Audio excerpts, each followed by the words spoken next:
예수님께서 마태복음 읽어보면 예수님께서 이제 이 땅에 오셔서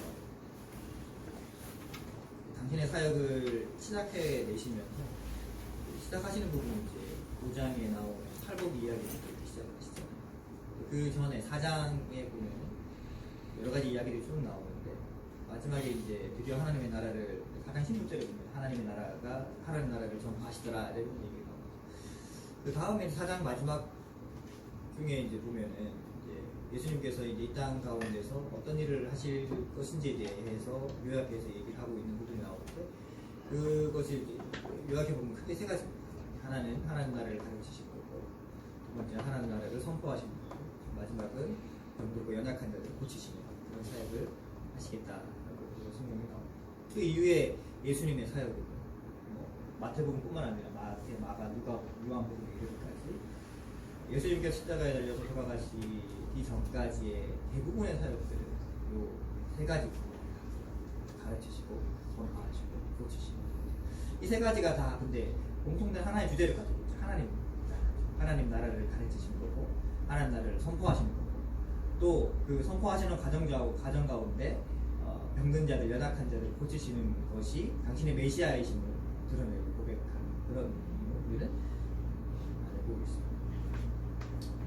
마태복음은 특히나 마태복음 이 일에 대해서 아주 상세하게 다루고 있고 다른 복음서도 역시 마찬가지겠죠. 예수님께서는 근데 뭐 유대인이건 이방인이건 구분하지는 않으셨어요. 유대인들이 마음을 닫고 있어서 그렇지 예수님께서 말씀을 가르치실 때 모든 사람들을 대상으로 하고 있었던 것이죠. 그들을 통하여서 그들에게 예수 그리스도를 통하여서 하나님 나라가 임했으며 이 하나님 나라가 어떻게 이루어질 것인지에 대해서 예수님께서 말씀하셨습니다. 이 복음서 특히나 이제 신약 복음서를 벗어난 신약에 이르기까지 우리는 이 주제를 가지고 성경을 봐야 돼요. 제가 이제 우리 학교에서 목요일날 예배를 드리고 수요일날 예배를 드리고 목요일날 예배를 드리면서도 제가 담당이었어요. 어떤 얘기를 했었냐 그러면은 성경을 네 마음대로 보지 마라 그런 얘기를 했어요. 네 마음대로 보지 말고 성경은 하나의 큰 맥락을 가지고 있고 창세기부터 요한계시록까지 꿰뚫고 있는 하나의 주제가 있다. 그게 하나님 나라. 하나님 나라가 어떻게 왔으며 어떻게 실현되어 가지고 완성되어 가는지를 보고 있는 거다. 너희들 마음대로 너희 그 성경을 해석해 버리면 큰 오류에 빠지게 된다. 그런 얘기를 들었습니다. 마찬가지입니다.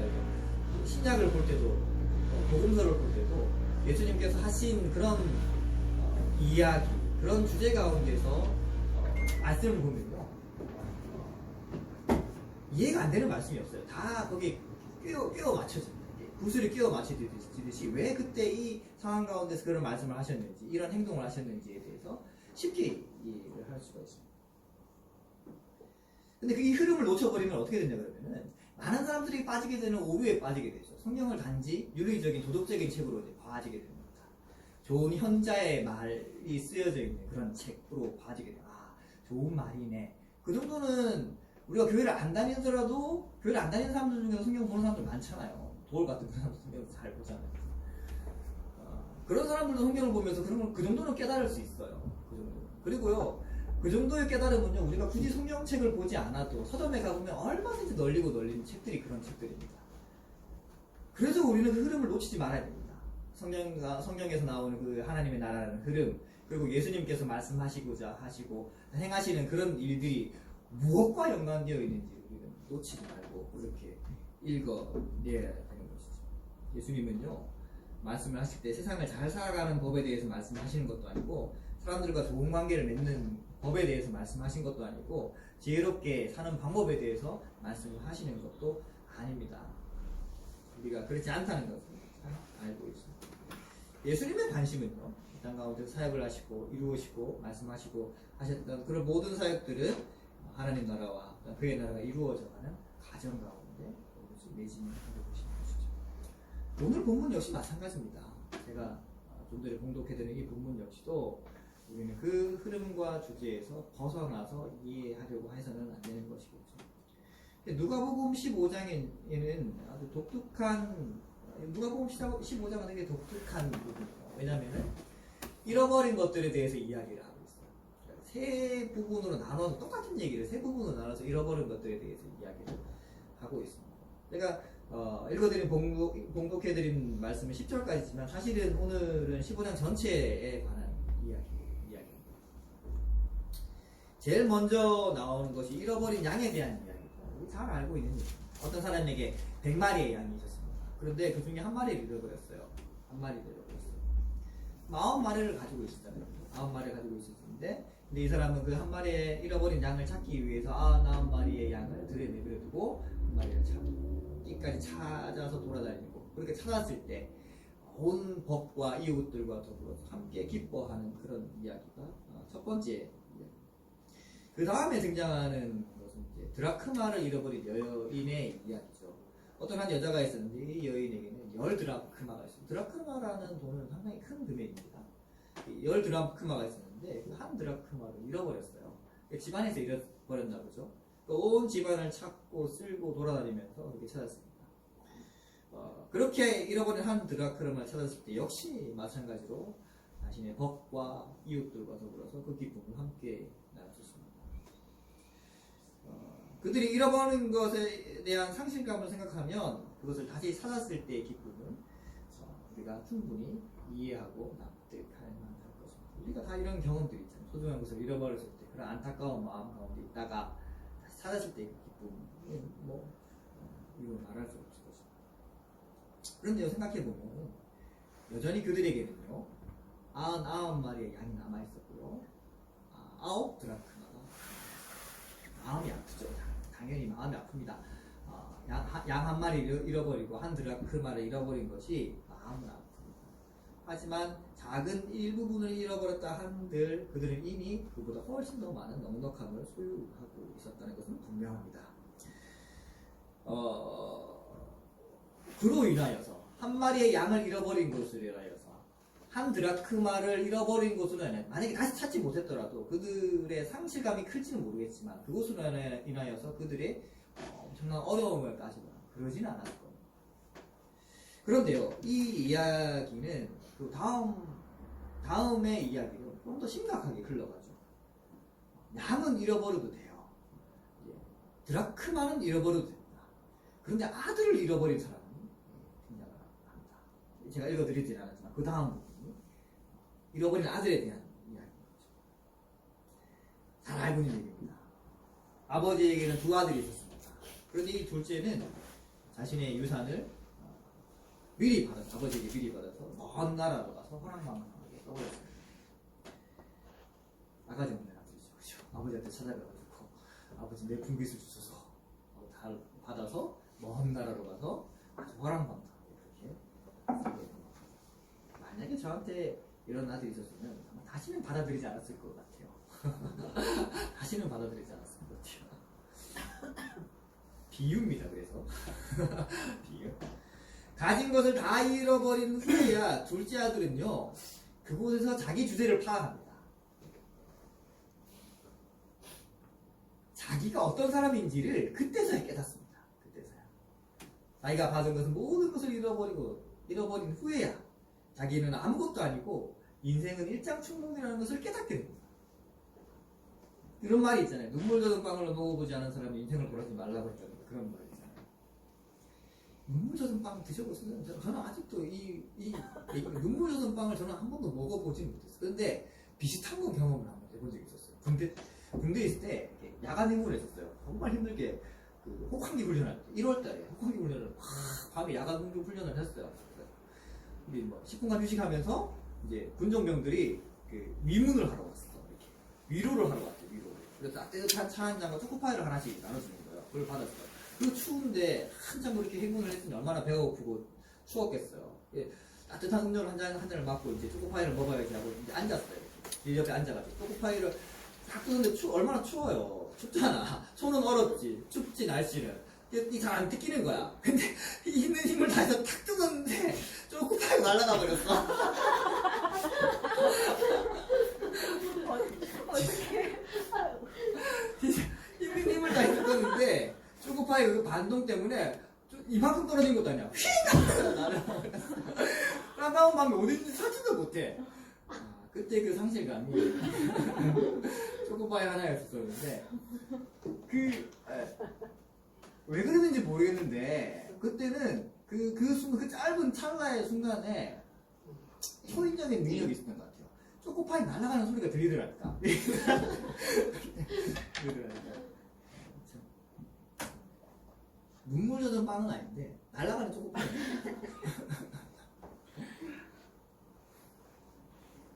비참했었어요.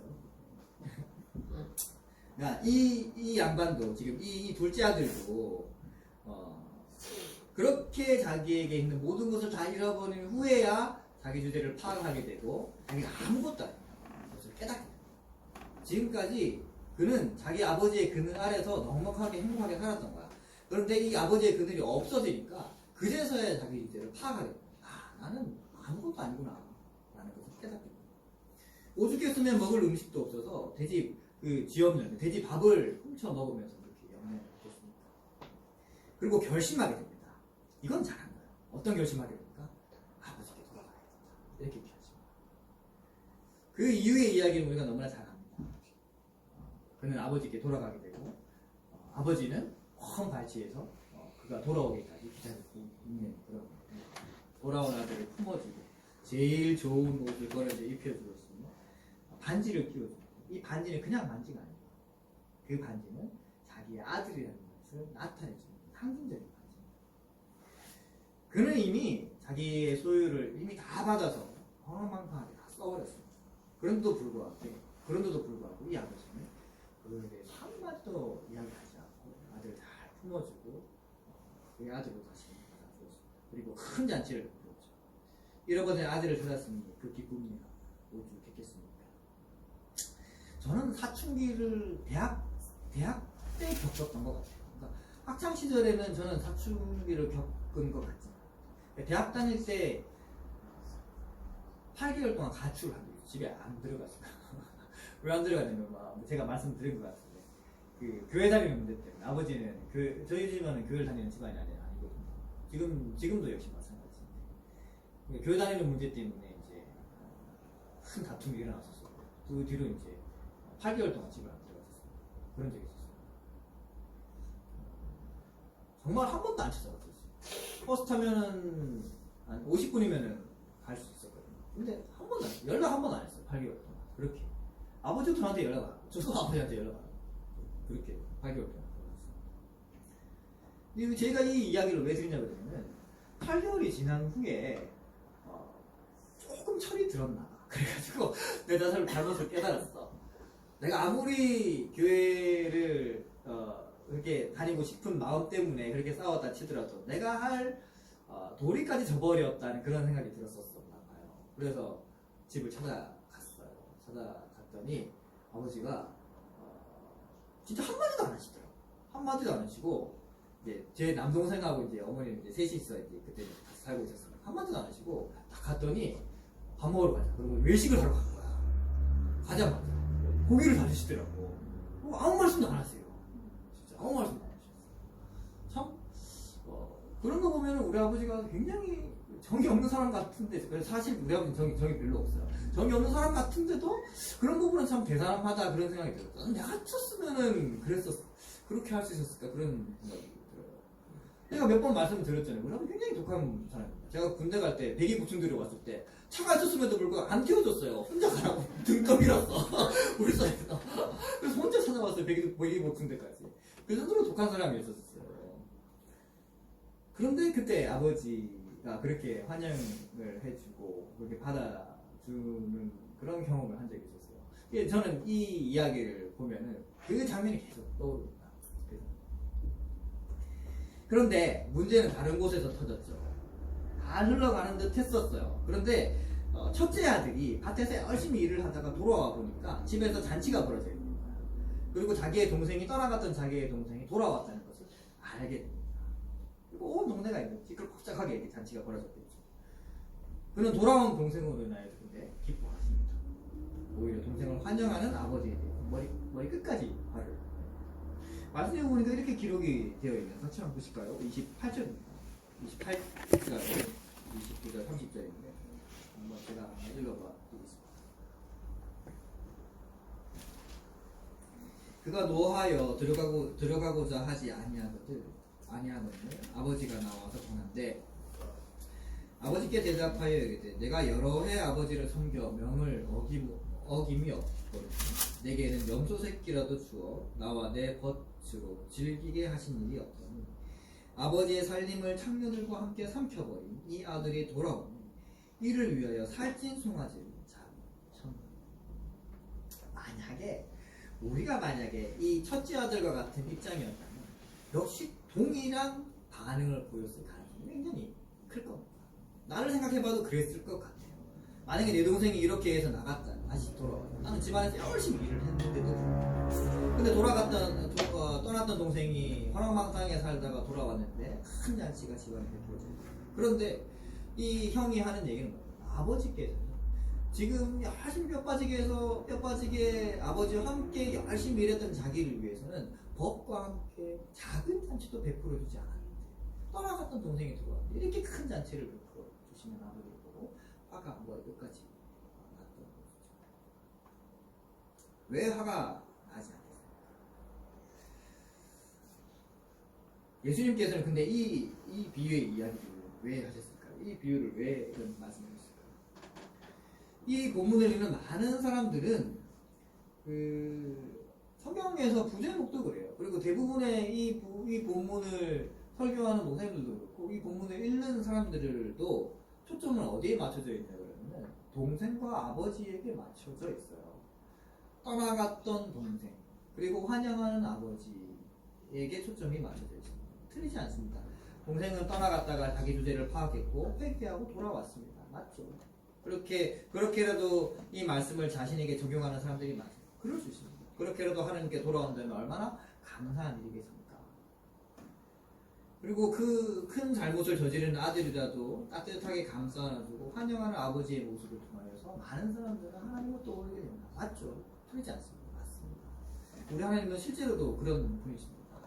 정말 오랫동안 하나님을 떠난 사람들이 돌아오기를 기다리고 계시는 분이시며 참기까지 참으시며 그들이 다시금 하나님의 품으로 돌아오기를 기다리시는 분이 맞습니다. 틀리다는 얘기입니다. 그렇게 이해할 수 있습니다. 그런데 우리의 관심은 어디에 하나 더 초점이 맞춰져 있느냐면 집 안에 있는 아들에게 초점이 맞춰져 있어야 합니다. 첫째 아들에게 관심을 가지는 사람은 많지 않습니다. 그런데 사실 이 본문은 잃어버린 아들에 대해서도 이야기하고 있지만 잃어버리지 않은 아들에 대해서도 이야기하고 있습니다. 그는 항상 아버지와 함께 있습니다. 아버지께서 말씀하셨듯이 아버지의 모든 소유가 그의 소유입니다. 그는 아버지 집에서 큰 잔치는 아니더라도 늘 따뜻한 밥에 따뜻한 방에서 평안하게 살았을 겁니다. 그러나 감사하진 않았어요. 자기가 누리고 있는 것에 대해서 감사한 마음은 없었던 것 같아요. 아마도 추측건데 자기가 누리고 있는 그 모든 것은 아버지로부터 온 것임을 인정하지 않고 기억하지 않고 그냥 이게 당연한다는 듯이 그렇게 생각했을 것 같아요. 아버지로 인한 자신의 평안함과 넉넉함에 대한 그런 아주 당연한 마음을 이 첫째 아들은 가지고 있었던 겁니다. 자신에게 있는 이 평안함과 넉넉함이 아버지께로부터 온 것임에도 불구하고 그는 사실은 교만해 있는 상태였습니다. 그래서 그렇게 불같이 화를 냈었던 거겠죠. 내 거야. 내 건데 왜? 아버지는 나에게 한 번도 이런 걸 해준 적이 없는데 왜? 너무나 평안함과 이 넉넉함 가운데 살아가는 것에 익숙해져 있는 이에게 자기가 누리고 있는 그 모든 것이 자기 건데 왜? 이런 말. 불같이 그렇게 화를 냈다. 감사한 마음이 없습니다. 그런데요, 이 본문의 이제 15장의 처음 부분에 이렇게 시작을 하고 있어요. 제가 다시 한번 읽어봐. 15장의 1절, 2절은 이렇게 시작을 하고 있습니다. 모든 세리와 죄인들이 말씀을 들으러 가까이 나오니 바리새인과 서기관들이 수군거려 이르되 이 사람이 죄인을 영접하고 음식을 같이 먹는다 하더라. 두 부류의 사람들이 나오죠. 어떤 부류의 사람들이 나옵니까? 세리와 죄인들이 나오고 그 다음 부류의 사람들은 바리새인과 서기관들. 사실 예수님께서 이 비유에 말씀하셨을 때는 이 두 부류의 사람들에게 동일하게 들으라고 말씀하신 것이죠. 세리와 죄인들은 잃어버린 자, 당연할 겁니다. 그리고 잃어버리지 않은 자들, 하나님을 늘 믿는다고 하는 자들, 자신들은 하나님의 택함을 받았다고 하는 자들, 바리새인과 서기관들도 동일하게 말씀을 하고 계신 것이죠. 예수님께서 가르치기를 시작하실 때 세리와 죄인들이 모여들었습니다. 예수님께서 많은 부분에서 이런 일들을 하셨죠. 근데 그것을 지켜보고 있는 이들이 있었는데 그게 바리새인과 서기관들이 있었습니다. 그들은 예수님께서 세리들과 죄인들을 가르치신 것을 못마땅하게 생각을 했었습니다. 만약 그들이 정말로 하나님을 옳게 믿었다면, 하나님의 자녀라고 옳게 인정했더라면 세리들과 죄인들, 하나님을 떠나 있는 자들이 하나님의 복음의 말씀을 들으러 나오는 것을 기꺼이 환영했었어야만 하죠. 저들도 하나님의 품으로 돌아오고 있구나, 이렇게 환영했었어야만 했을 겁니다. 정말로 제대로 하나님의 말씀을 이해했더라면. 자신들은 이미 하나님의 언약을 들은 자들이고 하나님의 택함을 받은 백성이었습니다. 그들은 하나님께서는 오래전부터 그들과 함께 하셨고 한 민족을 이루게 하셨고 은혜를 베푸셔서 많은 기적과 가르침으로 그 민족을, 그 백성들을 이끌어 가셨고 보호해 주셨습니다. 우리는 구약 성경에 나오는 많은 이야기들을 압니다. 구약에서 이스라엘이 남유다와 북이스라엘로 나눠진 이후에 등장하는 그 과정 가운데, 그 이후에 등장하는 수많은 선지자들을 우리는 기억하고 있습니다. 왜 하나님께서는 그렇게 많은 선지자들을 이스라엘에게 보내셨을까요? 그들에게 은혜를 베풀어 주고 계시는 것이죠. 돌아오라고. 하나님의 품을 떠나지 말고, 하나님의 그 언약을 버리지 말고, 하나님 나라에 머물러 있도록 계속해서 많은 선지자들로 하여금 그들을 책망하기도 하고, 어떨 때는 책망하기도 하고, 어떨 때는 회유하기도 하고, 어떨 때는 토닥이기도 하면서 다시금 하나님의 품으로 돌아오기로, 그렇게 간절한 마음으로 하나님께서 그렇게 그들에게 은혜를 베푸셨습니다. 근데 그럼에도 불구하고 그들은 교만할 대로 교만할 줄 있었습니다. 하나님께 주신 그 평안함과 넉넉함에 감사하지 못했던 자들이었습니다. 그래서 그들은 자신들 앞에 펼쳐지고 있는 이 일에 대해서 이 일을 받아들이지 못했던 겁니다. 아니 저 인간들이 어찌 감히 하나님의 말씀을 들을 수 있단 말이야. 언약의 말씀을 들을 수 있단 말이야. 하나님의 그 뜻을 헤아릴 수 있단 말이야. 라는 마음을 가지고 있습니다. 그들에게는 세리와 죄인이며 하나님은 그들의 하나님이 되어서는 안 되는 겁니다. 그건 있어서도 안 되는 일이고 일어나서도 안 되는 거고, 만약 그런 일이 일어난다면 그 일을 이루고 있는 이 예수는 죽여야 되는 사람이에요. 그래서 실제로 그들은 그렇게 했잖아. 예수님을 잡았고요, 십자가에 못 박았습니다. 그렇게 하면 안 되거든. 그런데 그 일을 예수님께서 계속 하셨어요. 그래서 그들은 예수님을 잡았습니다. 그러나 하나님과 예수님의 관심은 잃어버린 자들과 더불어서, 잃어버리지 않은 자들과 더불어서 잃어버린 자들에게도 관심이 있음을 우리는 부인할 수 없습니다. 복음서를 자세히 살펴보면요, 예수님의 가르치심과 보살피심, 그리고 그 기적들은 대부분 누구에게 초점이 맞춰져 있는가 하면 세리와 죄인, 그리고 병든자들과 여인들에게 초점이 맞춰져 있습니다. 그리고 소외받고 연약한 자들에게 초점이 맞춰져 있는 것을 우리는 볼 수 있습니다. 예수님과 함께 그런 말씀을 나누고 함께 생활하고 함께 그의 사역을 이루어가는 많은 사람들, 이런 사람들이 있었어요. 세리와 죄인, 병든 자들, 나약한 자들, 여인들, 어린 아이들, 이런 자들이 있었습니다. 그런 자들이 바로 잃어버린 자들이었죠. 예수님께서는 이미 당신의 백성된 자들이 아닌 왜 그런 자들에게 더 많은 사랑과 관심을 가지셨을까요? 그 이유는 그들에게 아버지가 절실하게 필요했기 때문입니다. 그들은 붙잡을 것이 없었어요. 그들은 하나님이 필요했던 자들입니다. 그들의 연약함과 나약함, 하나님을 붙잡았고, 그리고 하나님을 붙잡은 그 믿음으로 들었습니다. 그래서 하나님이 필요했습니다. 예수님께서는 그래서 그들에게 말씀을 더 많이 가르치셨고, 더 많이 보살피셨고, 더 많은 기적들을 이루셨습니다. 반대로 이미 가진 자들은 감사하지 못했습니다. 하나님을 찾지 않았습니다. 겉으로는 하나님을 찾는 듯 했지만 진정으로 하나님을 찾는 것이 아님을 잘 알고 있습니다. 그들의 넉넉함이 오히려 그들의 발목을 잡았던 것이죠. 아주 오랜 기간 동안 그들의 발목을 잡았어요. 택함을 받았다는 그런 의미로 선민이라는 그런 의미로 제가 이 말씀을 묵상하면서 그 떠오른 때가 하나 있었어요. 언제가 떠올랐냐면 제가 UBF 때가 떠올랐습니다. 한참 UBF 때 이게 대학교 2학년, 3학년 때였었어요. 정말 열심히 전도를 했고, 정말 열심히 믿었고, 우리는 이제 소감문이라 그랬는데, 설교를 듣고 나면 이제 설교를 들은 감상문이에요. 일종의 감상문을 적어서 이제 같이 읽고 하는 그런 시간들이 있었어요. 보통 설교를 한 편 들으면요, 감상문을 6페이지 정도 썼어요. 6페이지. A4지 6페이지 정도. 그러니까 설교문이나 감상문이랑 비슷해, 양이. 읽었어요. 근데 그게, 그 당시에는 한 번도 힘들다는 생각이 한 적이 없었어요. 하루에 한 명씩 전도를 꼭 반드시 했었었고,